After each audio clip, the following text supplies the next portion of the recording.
मेरे मेहरबान दोस्तों, मैं एक बार फिर आप सबका वंदन करता हूं, अभिनंदन करता हूं, स्वागत करता हूं। Welcome to Suhana Safar with Annu Kapoor. आप सभी साहिबान का जो 92.7 बिग एफएम पर सुन रहे हैं और स्टूडियो में बैठे हुए हमारे जो दर्शक हैं उनका भी आज एक बार फिर राजा पंडित साहब हमारे बीच में मौजूद हैं अपने गिटार को लेके। क्या बात है राजा, जोरदार ताली। और आप भाई साहब कहाँ से आए हैं? मैं इधर अंधेरी से आया हूँ। कहाँ, क्या शुभ नाम है आपका? किशोर असरानी नाम है। असरानी साहब आपका? अरे असरानी साहब के नाम से तो कौन वाकिफ नहीं है। हमारे असरानी साहब थे गोवर्धन लाल जी असरानी साहब के नाम से जानते हैं। दोस्तों, आज 1 नवंबर है और आज जन्मदिन है बहुत कम उम्र में ही बेहतरीन अदाकारी करने वाली हिंदी फिल्मों की मशहूर अदाकारा पद्मिनी कोल्हापुरे का। बात करेंगे पद्मिनी जी से, उनके जीवन से जुड़ी कुछ यादों और अनुभवों के बारे में। उन्हीं से फोन पर बात आज के इस शो में। कैसे हैं आप? मैं बिल्कुल ठीक हूँ। जन्मदिन की बधाई आपको देने के लिए यहाँ स्टूडियो में बहुत सारे लोग मौजूद हैं। राजा पंडित जी गिटार के साथ मौजूद जी।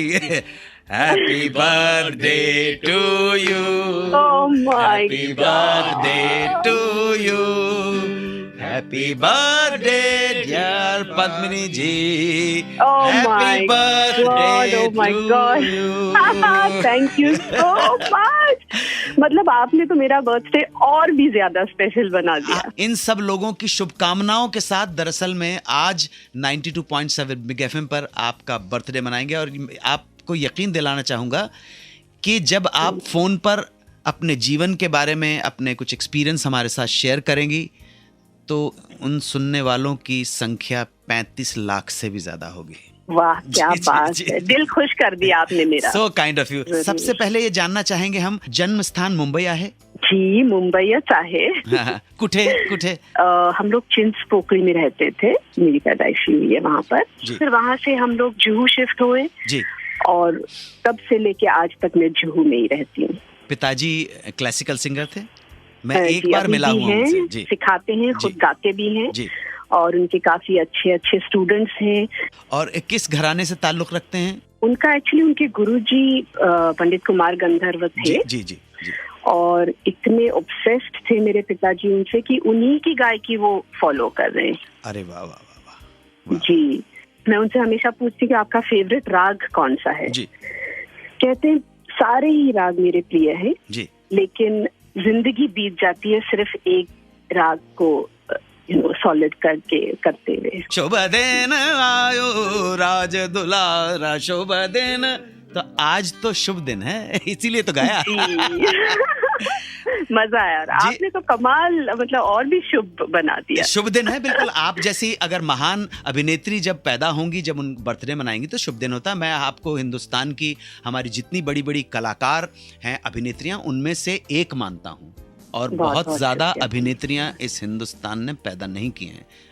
स्टार्स बहुत पैदा किए होंगे लेकिन अभिनेत्रियां तो बहुत कम है। संगीत का माहौल घर में है, कला का माहौल है, साहित्य का माहौल है। और हमें भी यहीं पे ये पता लगा है कि कथक और भरतनाट्यम भी इसी माहौल की प्रेरणा से आपने सीखा, सही है? हाँ, मतलब थोड़ा बहुत मंगेशकर घराने से जुड़े हुए एक श्री तुलसीदास मंगेशकर थे जी। और उनसे मैंने कथक सीखा है। मैं बहुत छोटी थी और मतलब बहुत कम उम्र में मैंने काम शुरू किया। तो किसी भी एक कला को क्या कहते हैं, जैसे वो सॉलिड नहीं कर पाई मैं।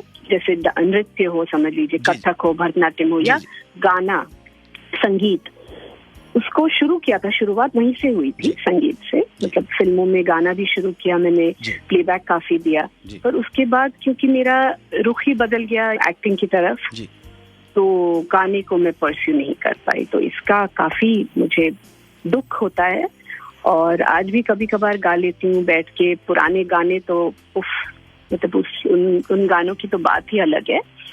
तो सुनती हूँ, उन गानों के साथ गाती भी हूँ। अभी भी जैसे हमारे यहाँ गणपति का फेस्टिवल होता है तो हमारे यहाँ बाकायदा एक म्यूजिक सेशन होता है जी जी जी। सारे ही गाने गाते हैं। अच्छा, ये गीत, संगीत, नृत्य से फिर अचानक एक्टिंग की तरफ झुकाव कैसे हुआ? ऐसे ही हो गया। इसका एक्चुअली ऊपर वाले की मर्जी थी और सारा कहते ना डेस्टिनी, इश्क इश्क इश्क के लिए मैं एक गाना गा रही थी। गाना मतलब कोरस था, शिवांगी में हम काफी बच्चे थे। आशा जी मेन सिंगर थी, आशा भोसले जी। तो हमारा जो बैकग्राउंड है ना, जैसे उनके पिताजी, मेरे दादाजी, इनकी अपनी बलवंत नाटक कंपनी थी। तो एक पहले से क्या कहते हैं, एक बैकग्राउंड था। फिर मेरी दादी काफी, उनको था शौक कि पद्मिनी को कहीं से कुछ जैसे काम मिले, एक्टिंग में जाए, क्योंकि उनके हस्बैंड थे थिएटर एक्टर। तो उनको काफी था, ये काफी एम्बिशियस थी वो मेरे लिए। और आशा जी ने उस वक्त मुझे देव अंकल से इंट्रोड्यूस कराया और कहा कि देखो, अगर इस फिल्म में नहीं, मतलब अगर इसको आप काम दिला सकेंगे। तो उन्होंने उसी वक्त इश्क इश्क इश्क के लिए मुझे साइन किया देव अंकल ने। ये फर्स्ट फिल्म थी आपकी as a child artist, right? जी, इश्क इश्क इश्क। ये आपने सिस्टर के साथ मिलके टेक भी गाने शुरू कर दिए थे आपने? जी बिल्कुल। जैसे यादों की बारात, किताब, दुश्मन दोस्त और विधाता, खुद के लिए भी मैंने जैसे विधाता के लिए प्लेबैक दिया है। और एक फिल्म थी हम इंतजार करेंगे, सड़क छाप, वो भी मेरी फिल्में थी। फिर एक बपीदा के साथ एक एल्बम किया हमने लंदन में, म्यूजिक लवर्स। तो काफी मतलब गाने का था ही शुरू से लेके आज तक। हमारे पास ये भी इंफॉर्मेशन है कि आप जीनत अमान की बहुत बड़ी फैन हुआ करती थी। जी बिल्कुल बिल्कुल। उस वक्त जैसे मैंने कहा, मैं बहुत छोटी थी तो बहुत सीख रही थी, और एक हिसाब से अच्छा ही हुआ क्योंकि बच्चे तो मतलब जैसे स्पंज होता है ना, तो वैसे मैं सीखती गई जिन जिन लोगों से, जैसे चाहे वो जीनत जी हो या राज अंकल हो, चाहे वो यूसुफ अंकल हो, देव अंकल हो, काका जी हो, हरी भाई, मतलब यू नेम इट, और सबके साथ काम करने का मौका मिला। ये जो ब्रेक था एज ए चाइल्ड आर्टिस्ट सत्यम शिवम सुंदरम में लोगों ने आपको नोट किया, उसके बाद भी इंसाफ का तराजू, तो ये सही है कि राज कपूर साहब ने आपको एक डांस परफॉर्मेंस के दौरान शो में देखा था और काम का ऑफर दिया था? जी बिल्कुल। एक्चुअली इश्क इश्क इश्क और सत्यम शिवम सुंदरम में शायद 2 या 2.5 साल का फर्क हुआ। एंड ऐसा हुआ कि अनफॉर्चुनेटली इश्क इश्क इश्क चली नहीं। फिर जो फिल्म चलती नहीं, उसमें से हर एक चीज फिर चलती नहीं। उसके बाद फिर सत्यम शिवम सुंदरम के लिए जब राज अंकल इस शो में आए, इस फंक्शन में आए, वहाँ पर मैं टिपिकल एक लाइव डांस कर रही थी। और उन्होंने मुझे वहाँ देखा और एकदम से मुझे वो फिल्म उन्होंने ऑफर की। हालांकि उन्होंने काफी लड़कियों से स्क्रीन टेस्ट कराए, काफी मतलब छोटे जो बेबी एक्टर्स हैं उन सबसे मिले, पर मेरा उन्होंने स्क्रीन टेस्ट नहीं कराया, सिर्फ मेरा वॉइस टेस्ट उन्होंने कराया। ओह, वॉइस टेस्ट करवाया? जी। और ये फिल्म के लिए साइन कर लिया आपको सत्यम जी। शिवम और इस फिल्म की एक और मैं खासियत बताऊंगी। जब लता जी का गाना था यशोमती मैया से बोले नंदा, जो मेरा गाना था, मेरा वर्जन जो था, तो मुझे याद है मैं स्कूल में थी, तो मुझे स्कूल से उन्होंने बुलाया और हाफ डे लेकर मैं गई रिकॉर्डिंग स्टूडियो में।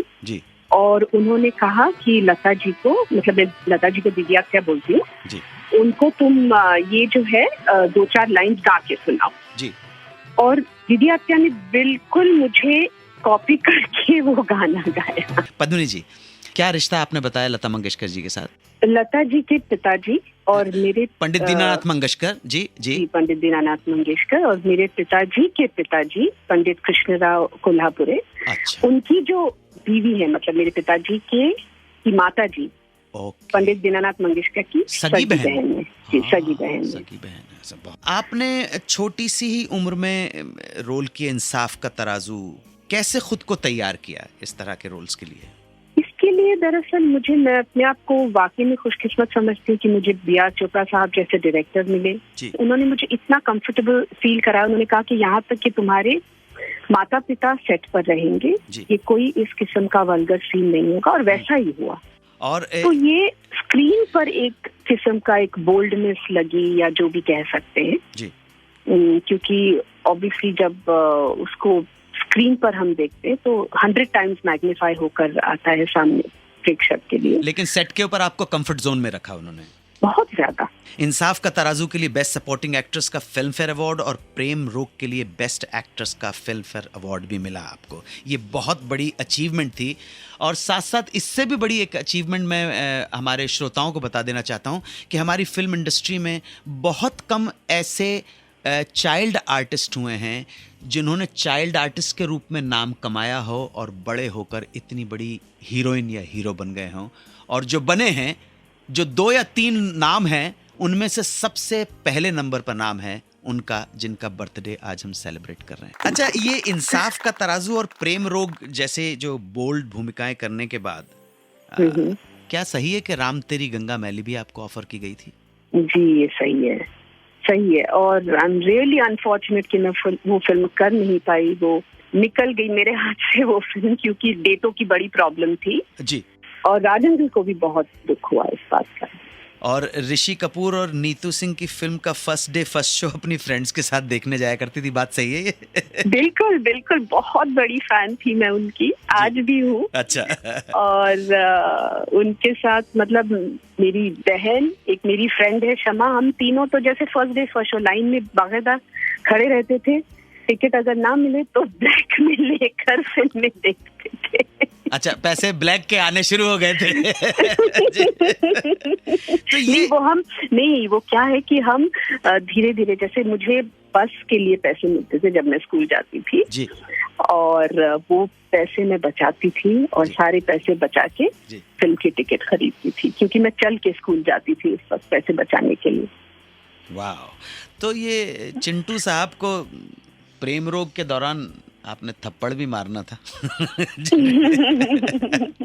मुझे मालूम है आप इतनी अच्छी एक्ट्रेस हो कि इस चीज़ को आप बहुत अच्छी तरह से, आपको मालूम है ये सब टेक्निकलिटीज होती है, लेकिन कुछ महसूस हुआ ऐसा? कुछ हमने प्रेस में आया था कि थोड़ा सा आप घबरा रही थी कि यार थप्पड़ कैसे? बहुत ज्यादा, क्योंकि पहले तो मैं सिर्फ एक्शन कर रही थी और चिंटू जी रिएक्शन देते थे जी। लेकिन राज साहब ने देखा कि नहीं, उन्होंने कहा कि तुम मारो, जोर से मारो, कि मैं चाहता हूँ। मैं फिर बिल्कुल हिल गई, मैंने कहा माय गॉड, चिंटू जी को कैसे मारूं? फिर चिंटू ने कहा कि नहीं तुम करो, कोई बात नहीं। और उसके मुझे लगता है काफी रीटेक हुए, तो मैं तो हिल ही गई थी उस वक्त।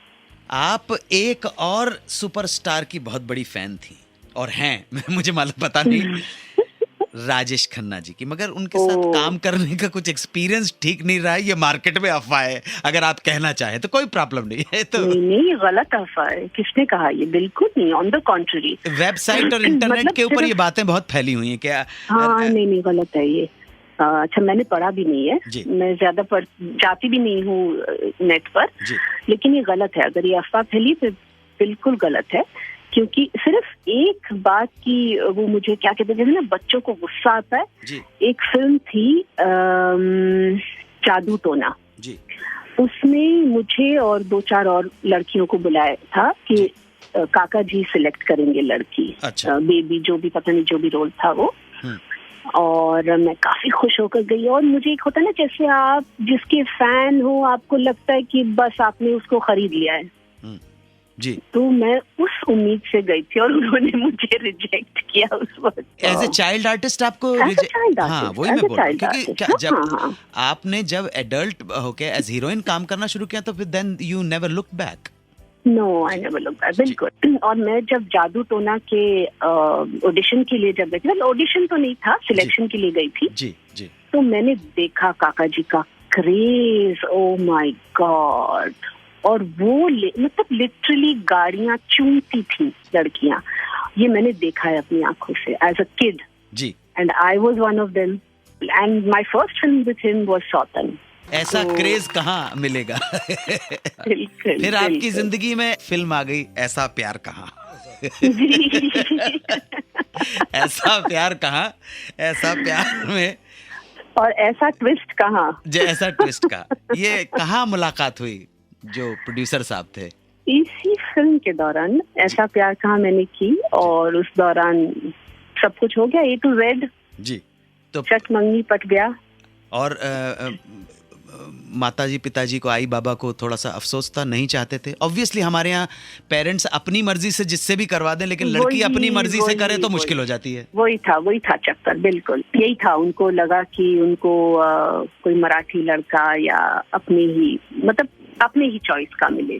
हाँ, मैं आपसे आपकी एक बहुत ही अखबार की सुर्खियों में आ गई, अगर आप बताना चाहें अच्छा लगे आपको तो, क्योंकि ये लोग पूछ रहे हैं मुझसे, इशारा कर रहे हैं असरानी साहब के, ये 2-4 और लोग बैठे हुए हैं, अगर आप बताना चाहें, और नहीं बताना चाहें तो आप कह दिए Annu shut up, no problem है। वो प्रिंस चार्ल्स, आपसे पूछने से पहले ही मैं नहीं बताना चाहती, नहीं प्रिंस चार्ल्स के बारे में कुछ नहीं बताना चाहते, बर्थडे बेबी को कोई तंग नहीं करेगा यहाँ पे। इंडस्ट्री में किन लोगों, कौन कौन फ्रेंड्स अभी भी मौजूद है जिनके टच में हैं आप? पूनम ढिल्लन के काफी करीब हूँ मैं जी, और हम रहते भी पास हैं, और बाकी से तो मिलती ही हूँ जी जी जी। और एक्टिंग स्कूल आप चला रही हैं, अगर उसके बारे में कुछ बताना चाहें हमारे श्रोताओं को, एलाबोरेट करना चाहें। मैंने मेरा फर्स्ट वाला एक्टिंग स्कूल शुरू किया लंदन में जी। नॉर्मली क्या होता है कि लोग मुंबई से शुरू करते हैं, क्योंकि मुंबई बॉलीवुड का हब है या जो भी कहलाया जाता है, लेकिन मैंने वहां से शुरू किया, लंदन में पहला स्कूल शुरू किया, उसके बाद दिल्ली आई, दिल्ली में शुरू किया, और फिर उसके बाद काफी वर्कशॉप्स मैंने किए, अमृतसर में किए, फिर देहरादून में बच्चों के लिए, वहाँ के स्कूल के बच्चों के लिए काफी वर्कशॉप्स किए, अहमदाबाद में वर्कशॉप किया। कैसा चल रहा है, क्या रिस्पॉन्स है लोगों का? बहुत अच्छा है। जब मैंने शुरू किया लंदन में तो मतलब पागल बनती थी, मुझे उस वक्त लगा कि इतना क्रेज है लोगों में फिल्मों में आने के लिए, आज तो खैर और भी ज्यादा है जी। और मतलब मैं अपने बेटे को देख रही हूँ, बेटा फिल्मों में आना चाह रहा है। कितना बड़ा हो गया, क्या नाम क्या है बताइए? प्रियांक नाम है उसका। प्रियांक जी जी जी। और उसके आसपास के जितने दोस्त हैं वो भी फिल्मों में आना चाहते जी। तो ये एक ट्रेंड हो गया, मतलब एक फैशन हो गया है। मैं इसके बारे में यूं कहना चाहूंगा, C3 याद रखिएगा, C for cinema, C for cricket और C फॉर करप्शन। 10 में से 9 बेईमान, फिर भी मेरा भारत महान। ये तो सही बात है, सिनेमा वालों को बहुत ज्यादा समाज मान देता है, सम्मान देता है। ये हमारे श्रोता भी जानना चाहेंगे कि आपकी पसंद की आपकी कौन सी फिल्म है? एक तो प्रेम रोग तो है ही जी। आहिस्ता आहिस्ता एक मैंने फिल्म की थी, इस्माइल श्रॉफ की, और इसमें कुणाल का जी जी, और सिक्ते हसन रिजवी जी प्रोड्यूसर थे। एग्जैक्टली जी। शशिकला जी, नंदा जी, शम्मी अंकल, गिरीश कर्नाड जी, बहुत बड़े बड़े एक्टर थे उसमें। एंड वो एक बहुत मेरी क्या कहते हैं, दिल से लगी हुई फिल्म है, बहुत करीब की फिल्म है। और उस फिल्म को दरअसल मैं ये शेयर करना चाहूंगी आपके साथ जी, प्लीज। वो फिल्म देखने के बाद मेरे पिताजी ने कहा कि अब ये तुम्हारा काम देखकर मुझे ऐसा लगा कि काम छोड़ भी दोगी, फिल्में छोड़ भी दोगी तो मुझे अफसोस नहीं होगा। वाह वाह, क्या बात है। तो जनरली लाइफ बहुत अच्छी चल रही है और ऐसी ही चलती रहे, और जब आप सेंचुरी बनाएं तो मैं हूं या न हूं, लेकिन 92.7 बिग FM पर कोई आपका इंटरव्यू कर रहा हो और लोग, हजारों लाखों लोग हैप्पी बर्थडे गा के आपको बर्थडे की शुभकामनाएं, जन्मदिन की शुभकामनाएं देते रहें। यही मेरी मंगल कामना है आपके लिए। आप स्वस्थ रहें, दीर्घायु हों। थैंक यू, और बहुत बहुत शुक्रिया, आपने सारी वो मेरी पुरानी यादें ताज़ा की, इसके लिए आपका मैं तहे दिल से शुक्रिया अदा करना चाहती हूँ। Thank you very much. Thank you Padmini ji. Thank you so much. बहुत अच्छा लगा आपसे बात करके। मुझे भी बहुत अच्छा लगा। Thank you very much.